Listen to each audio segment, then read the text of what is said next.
Amen. All right. We are continuing our study in the Gospel of John. Tonight we are going to be talking about chapter 16.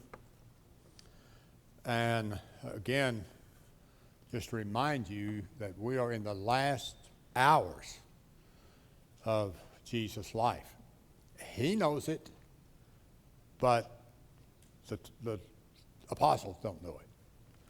And he's giving them tons of information, tons of advice, and it's those, I'm sure, one of those situations where they're hearing it and a lot of it they're not understanding, not really knowing how to apply it. But if you go back to chapter 13, and I believe it's about verse 30, that's when Judas left to go betray him. So that just tells you how imminent the betrayal is, his arrest, and all that's going to be taking place just very quickly. And he has so much to say to them. And he's trying to do it in a way that they'll remember it. And I'm sure they will, particularly as with the Spirit's going to help them to recall it. But at this point, I'm not convinced they understood everything like he wanted them to, and that it's all going to be as dynamic in their minds as it is in ours, because we know. We've read the book before. We know how this story ends. I don't know, some of you may be into reading fiction and stuff like that, or going to movies, and you hate for somebody to tell you how it's going to end before it ends. Don't tell me, let me figure it out for myself. But Jesus knows, we know, the apostles don't. So, chapter 16, verse 1, all this I have told you so that you will not go astray. So everything he's been saying to them for the last couple of chapters is to try to get them to be faithful, be steadfast, because their world is about to be turned upside down.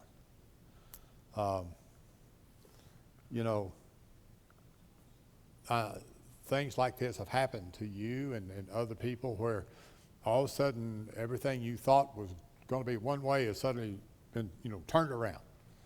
And there's any number of things we could use to talk about that. Obviously, the attack on Pearl Harbor, 9/11. You likely have had some personal incidences where all of a sudden someone, the phone rings and you pick it up and someone tells you about the death of a close loved one, and everything changes from that moment on. And so this is where we are.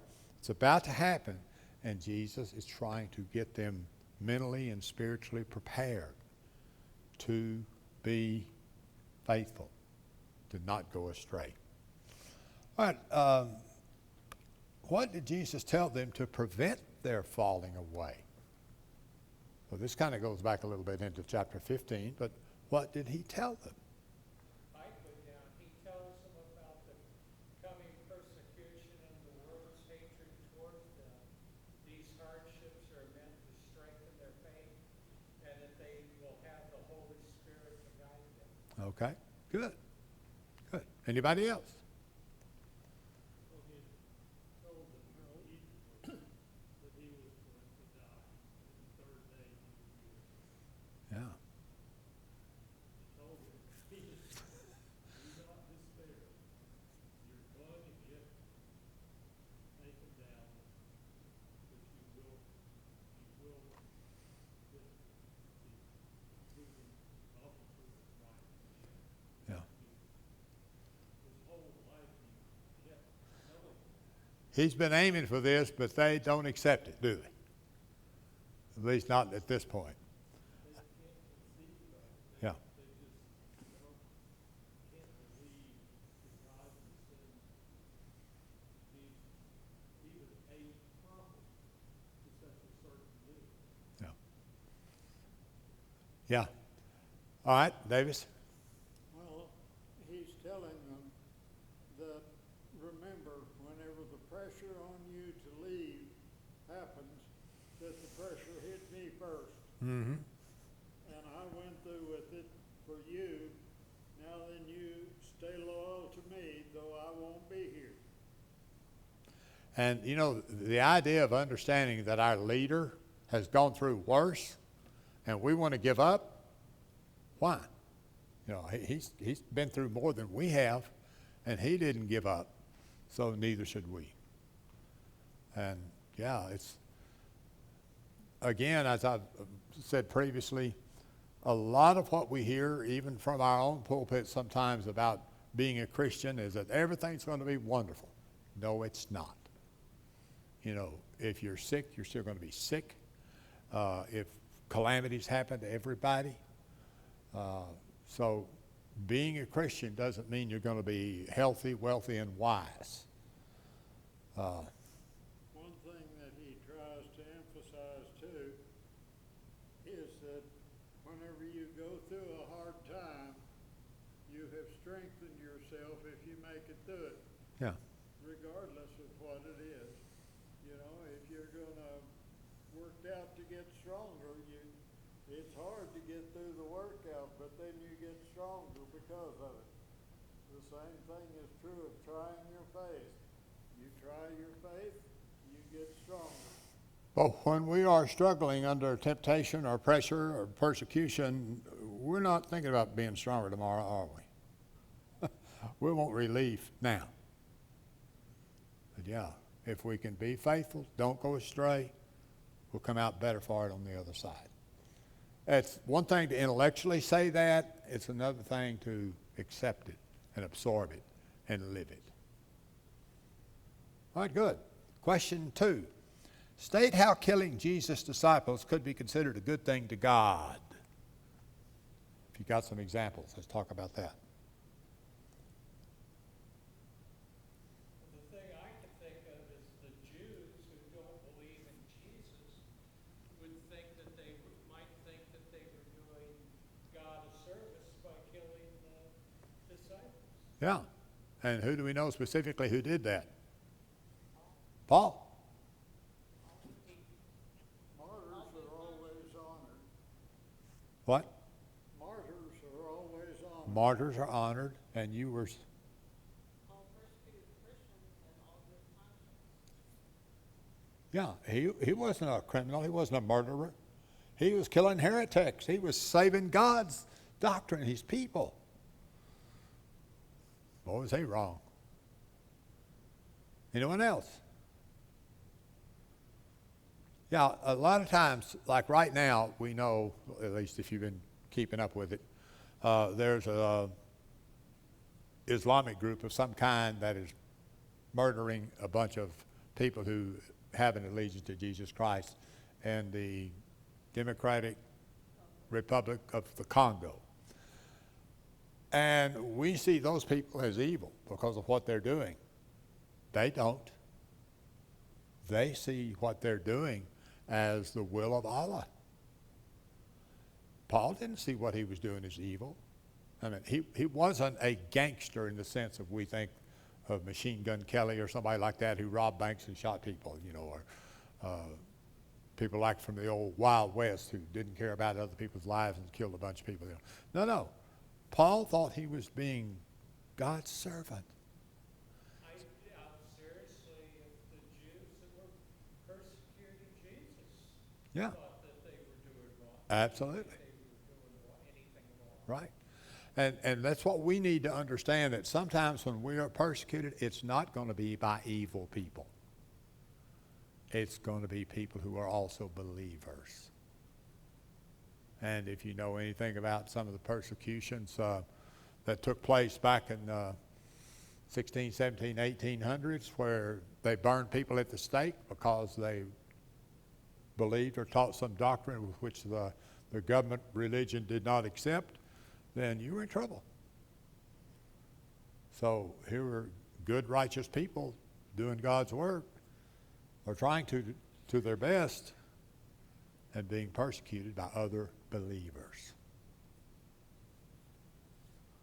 All right, explain how Jesus going away would be a good thing for the 12.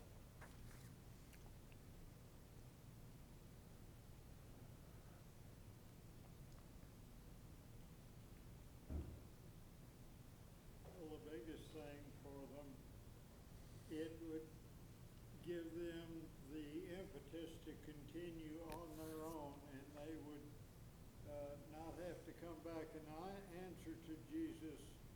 physically, but morally and intellectually, they would have to, and that would strengthen their faith. And the longer it went, Okay. the stronger they became. All right, good, good. Anyone else? What I found in my research is Jesus' death is necessary for the Holy Spirit to come to them. They're going to get the Holy Spirit. And as we've mentioned before, what's the benefit of having Jesus here or having the Spirit here? We talked about it. The Spirit's a guide. It guides you in everything. Well, so would Jesus. What's the difference? The Spirit's in you, and Jesus is separate. Yeah. If we have the indwelling of the Spirit, if we have the Spirit of God within us, then He's in you. But if we have Jesus here in the flesh, where is He? Over there. Wherever He is, not with me, you know. Or if He's with me, He's not with you. So that's one advantage, is that we have the Spirit of God with us everywhere we go, every day of our lives, every situation. Now, and in the apostles' case in particular, they're going to get what happens. What else are they going to get? The Spirit's going to come on them. They're going to speak in tongues the gospel of Jesus Christ. And what are they going to know?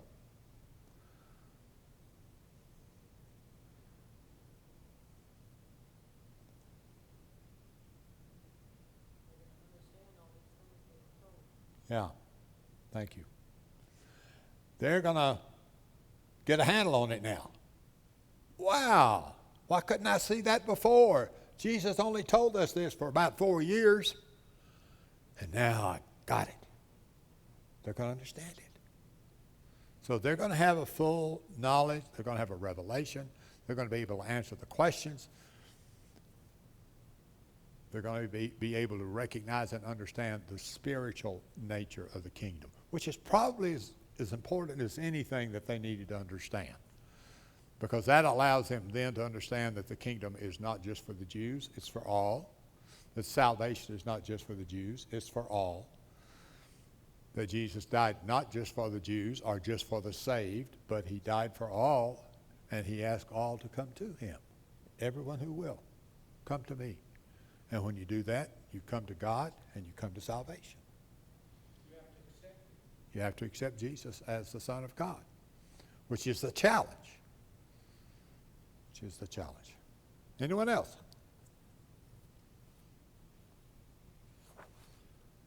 All right, present your thoughts on how the prince of the world is condemned.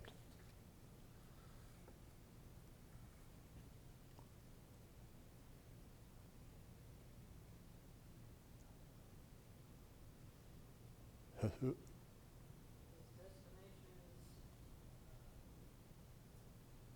is proven once Jesus rises from the dead. Yeah. Once Jesus is recognized or proven to be the Son of God because He's risen from the dead, then the path of the prince of the world, because he won't accept that, he's fighting against it.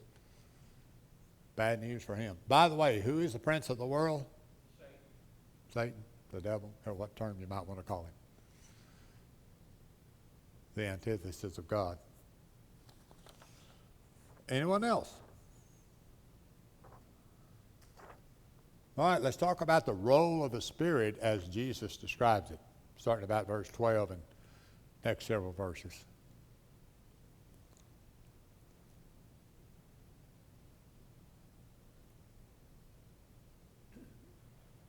The Spirit won't come until Jesus sends Him.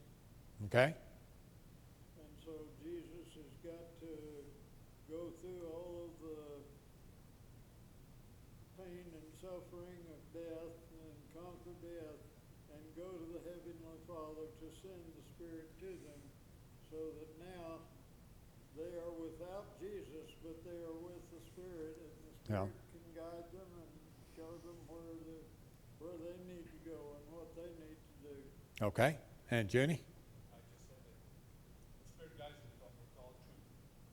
It's all truth. What Jesus spoke about, now they have the aha moment. Uh-huh. Now we understand. Yeah.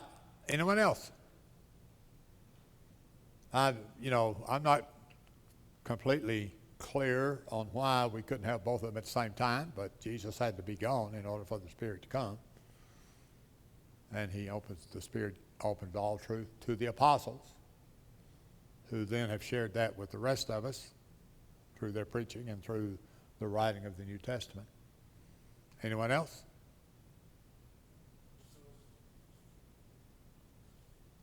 Until Jesus completes his task, the Spirit's work can't start because they can't start preaching death, burial, and resurrection of Jesus until he dies, buried, and resurrected. Yeah. So in that sense, the Spirit cannot come until Jesus has departed because it doesn't fit God's timeline. Yeah, and God's timeline is, I think, an important part of this. I wouldn't, I'm not a debater, and I wouldn't try to build a big case around this, but it has been pointed out by other people that at the time Jesus came, there were a lot of things that were right. One is there was almost a universal language in the Mediterranean world. The Greeks made sure of that. The second thing is that the Romans had built roads, and you could travel places where you'd never been able to travel before in an easier manner. And a third is that there was relatively peace in the world at that time, so they weren't having to contend with wars and things of that nature, and some other things. Personally, I wouldn't use that as a case, to try to prove that God did it or it came that way, but it's true. Those points are true. And God has a timeline. And the Spirit will come and give them all knowledge after Jesus has done these things. Good. Anyone else? They all did their part. God came first. Well, they were all together. In the Old Testament, then Jesus came, did his part. Now the Spirit's here doing his part. Okay. All right, good. All right. Question 6, comment on the confusion of the disciples and how Jesus responded.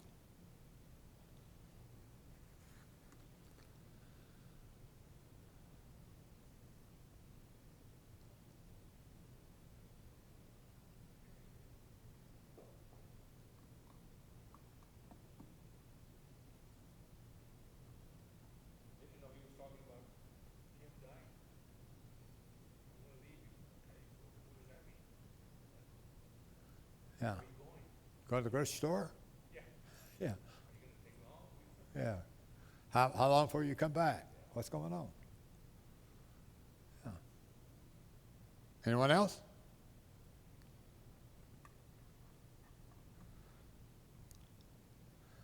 Again, Jesus is giving them all this information. And they're hearing it, but they're not understanding it. And if they do think they understand it, they're probably got the wires crossed in some way. And when Jesus leaves and the Spirit comes, then they'll understand. You recall, even after the resurrection of Jesus Christ, and he appears to them, they still don't know what to do. The odds are they would go back home and go back to work, except Jesus told them, stay in Jerusalem. So they said, okay.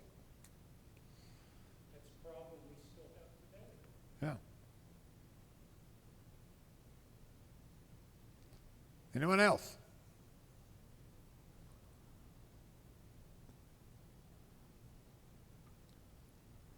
I'm not sure that we would be better off, or any better off. We'd probably be more confused if we could, quote unquote, read God's mind.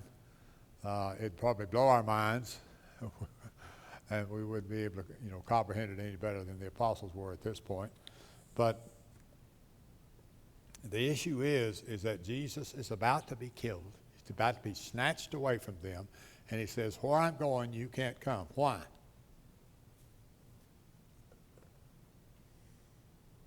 Why? Because he's going to die. Yeah, he's going to die. And if they die, they're not coming back. They're not going to be resurrected. So he is. So, and it's not their role to be, crucified and resurrected. It's the role of Jesus Christ.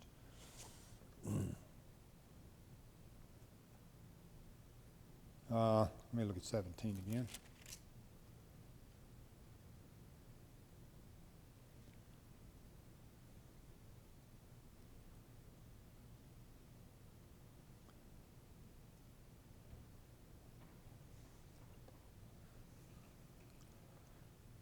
I guess I keep coming back to the fact that he's trying to build their strength, get them mentally disciplined, spiritually disciplined, so that they do not collapse when their leader is killed. Because that's typically what happens in human situations. The militaries today are a little different than they were a few centuries ago. But a few centuries ago, if you kill the leader, then you pretty much put the army into confusion. In fact, that was one of the things that Americans did when they were fighting in the Revolutionary War against the British, which the Brits didn't think was legal, fair, human, whatever. And that is, the Americans would shoot at their officers. And you weren't supposed to do that. You're supposed to shoot at the soldiers and leave the officers alone. Well, the Americans realized if we kill the officers, then the soldiers aren't going to know what to do. And so they took a little different approach, and they actually came out on top of some battles as a result of that and in the whole issue. But Jesus is saying, I'm going to die, and I don't want you, my little small army of 11, to run away. I want you to be steadfast. We like to think of ourselves as being strong and brave when we're in a big crowd, but how are we when we're in a handful of people? There's 10 of us here, one more to be 11.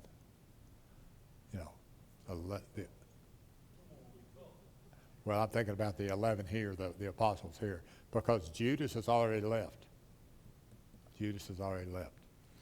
And it's just going to be you, 11 guys, against the world. Now, there were other disciples. We'll talk about that next week in the next chapter. But there were other disciples. But these are his men who... Core. Huh? His core. Yeah, these are the core. And if your core turns tail and runs, then what are the rest of the soldiers going to do? They're going to run too. But all the last several chapters we've been dealing with it, Jesus is trying to prep these men to get them ready for what they're not ready for and what they're not expecting. And that is your leader that you think is going to lead you to victory over the world, and you're going to have a kingdom that's going to rule the world. Your leader's going to be destroyed. And at that point, you're going to say, no physical kingdom here, we may as well go home and hide before they come after us and kill us. But he's saying, no, be steadfast, be faithful, don't go astray. The message still rings true to us today. Yes, sir. He was basically giving them a lot of education that they wouldn't understand until after he was gone. And he wanted them to have that, so once they did understand what all he was telling them, they would be tremendously stronger than they were just coming straight through it. If he had explained what was going to happen, they couldn't fathom the whole thing. They would have been so torn up about his death, they probably wouldn't have listened to anything else. But the way he gives it to them, they're still absorbing the message. They're still getting the idea that we got to hang tight. And that's what the message is all about. Be faithful. You've been listening to me all these years. Now's the time to put it into play. All right. Question 7. Respond as to why Jesus was speaking figuratively but would soon change, starting in verse 25. I put down because the disciples were not fully ready to grasp the depth of these teachings. Good. Anybody else? Well, they couldn't grasp it because they didn't have the Holy Spirit that would be coming. And I know that all of us have probably been in some situation where somebody was trying to explain something to us. Maybe it was in a English class, a math class, or working out somewhere in the woods, or trying to repair a car, whatever. And they keep telling us about this, and we're just not getting it. And all of a sudden, bingo, the light bulb comes on. And now we understand, how an internal combustion engine works. And so, hey, I got this now. I can move forward. Well, that's coming for them, but it's not there yet until they live through it and the Spirit comes on them. But they still got to be holding on. The worst thing about holding on is when you don't see any relief and when you don't anticipate a good outcome. Yeah. There's no light at the end of the tunnel if there's no escape. And I mentioned about the submarine that was hit by a Coast Guard cutter, and when a diver got down, he put his helmet against the hull of the submarine, and they were typing out, or they were Morse coding, "Is there any hope?" Well, for us, the answer is yes. For those men in the submarine, even though they were told, yes, there is hope, there wasn't. And they all died. But for us, there is hope. Now, we may actually physically die, but the good part about it is we're not in a physical kingdom. We don't serve a physical king. We serve a physical or spiritual God. And we live presently in a physical world with physical bodies. But there is hope. So whatever your situation is in life at whatever time, ever how dark you think it is in your life, there's hope. Maybe not in this life, but in the life to come, there's hope in Jesus Christ. That's what keeps us going.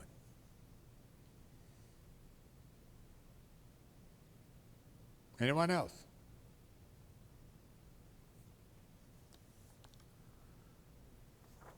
Again, be faithful. Don't give up hope. Hang on. All right, question 8. Tell what the disciples understood as clear speaking by Jesus.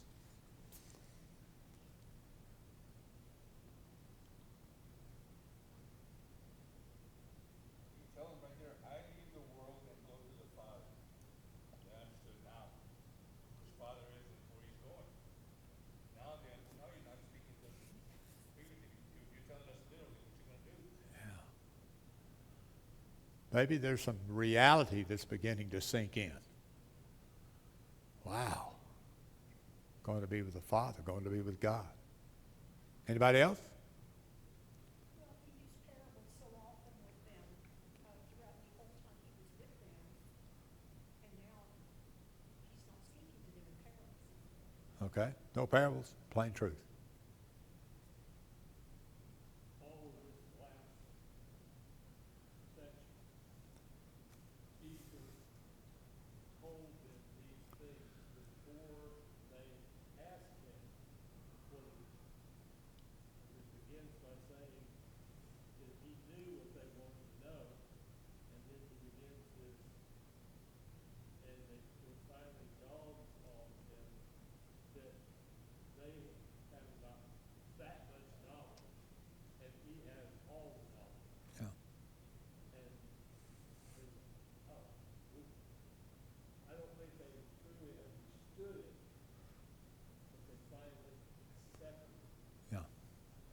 It's like the one little spark or glimmer or ray of light that comes through.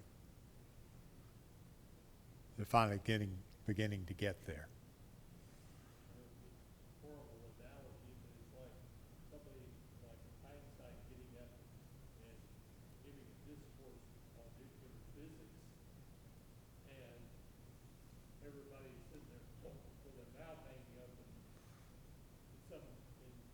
Somebody said, "Oh, you mean if you take this and this and stick them together, it goes boom?" Yeah. That's kind of where they were at. Yeah, and it's not a bad analogy at all. The point being, again, Jesus is having to drag them into reality. Not because they don't want to come. They just don't understand enough. They don't know how. And again, of course, I didn't learn to read till I was in the first grade. Now, kindergartners are reading at 4 years old. But anyhow, imagine trying to teach a group of people and they're just not getting it for whatever reason. But Jesus keeps at it. He repeats it. He says it this way. He says it that way. And he says it this way again. And eventually, some of it begins to catch hold. I'm going to see my Father. Well, they've already admitted that he's the Son of God, the Messiah, the Christ. They know that. So when he says he's going to the Father, wow, that's reality. Anyone else? Question 9. Explore what Jesus said about their belief. Starting with about verse 31. Go ahead. It's like a sarcasm. Now do you believe? Yeah. Are you sure? Got it. Oh, wow. And sometimes we say we believe, and we really don't. Sometimes it's easier to say you believe than not have to prove it or Yeah, be embarrassed otherwise or just whatever. just to sort of fit in. Yeah. Well, maybe belief comes in stages instead of. Oh, yeah. No, it grows. Our faith grows. Yeah. This may be something akin to the guy that left his son healed. Jesus said, "Do you believe?" He said, "Hey, I believe, but help Yeah. my unbelief." One of my favorite passages. Peter, I think what he's saying is, now you believe, now you know enough to know how much you don't know. And this is kind of like, from a teacher's perspective, the class gets the answer. And the teacher says, "Yay, you got it." And then almost immediately we're going to go into the next chapter, not tonight, but it's like you're at this point, now we're going to go to the next level, going to the next point. Because as far as I can tell, Jesus prays this prayer where they can hear him. It doesn't say he went out by himself in the garden, but he's praying. And this is the Lord, and we get to the next chapter, that's the Lord's Prayer. That other thing, the model prayer, that's not the Lord's Prayer. John 17 is the Lord's Prayer. I mean, there he's praying. The other in Matthew and all, that's an example, a pattern. And we don't have to memorize it and repeat it. I'm not saying it's wrong if you do, but I mean, that's not the issue, not the point here. So Jesus says, "You believe at last. The time is coming and has come when you will be scattered, each to his own home. You will leave me all alone, yet I'm not alone, for my Father is with me." All right, the last question says, restate in your own words, verse 33. Stick with me. I'll get you through it. Stick with me, I'll get you through it. Okay, good. Anybody else? I put down you can find peace and overcome these challenges by being united in Christ. Yeah. Again, what he's been doing for the last, several chapters is the same message.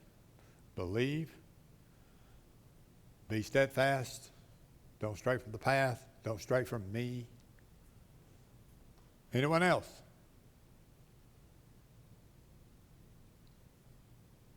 He has overcome the world.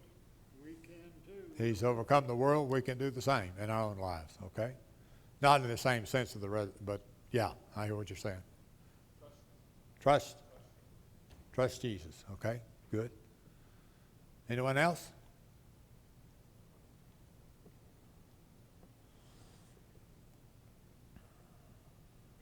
We need to be doing the same thing, Charles. Keep telling ourselves, hey, trust me, trust Jesus. Yeah, and take heart, I've overcome the world. What does take heart mean? Okay, don't worry. Stay in the game. There's hope. Don't quit now. Nobody said it's going to be easy.